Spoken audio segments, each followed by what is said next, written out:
I started my compost business in 2015. We need hundreds, if not thousands, of compost businesses in this country and around the world. I hope that this overview of the steps of starting a compost business, as well as future videos that will examine each step in greater depth, will help you get started and avoid many of the setbacks I've experienced. The first step is to research your markets.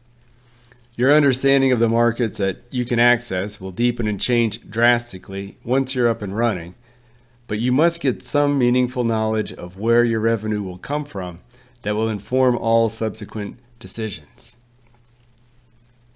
In our business, the potential market types are inbound, that's revenue from material coming in, and outbound, revenue from sales of product going out. Inbound revenue will be in the form of monthly collection fees if you collect food scraps from residents, coffee shops, etc., or tipping fees that you charge organic waste haulers or brokers for dumping material right at your site.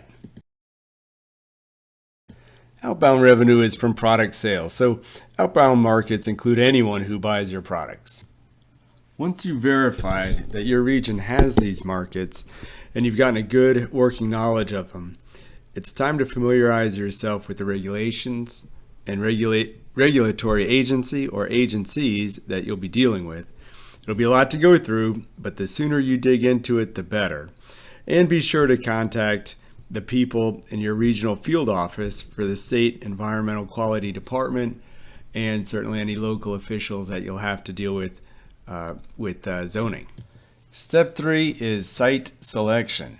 Some of the provisions in the regulations will help you determine whether a particular site will be usable for commercial composting or not. You can eliminate a lot of potential properties just by checking things like distances from residences or bodies of water using Google Earth or some other property viewer. But of course, you'll need to visit and walk a lot of candidates. To determine the amount of capital you'll need, you'll have to make very detailed estimates of startup costs, like the property and equipment you'll need, monthly operating expenses, and what you'll need to maintain yourself while you work out your operating systems and build up your clientele, which will take some time, maybe years. This step is very important, and yet you'll have to accept the fact that the numbers you'll be working with are incomplete and imprecise. Educate yourself on the details and potential advantages and disadvantages of these and other sources of capital. Business loan from a bank or credit union, maybe small business administration backed. Home equity loan, home equity line of credit, investors, crowdfunding. Step 5 is site preparation. Now we're really ready to get started. A lot of money's going to be going out the door. So once you buy or lease the property, timing is critical. You need to get your facility to operation as soon as possible, especially since in our business, it takes months to make a product.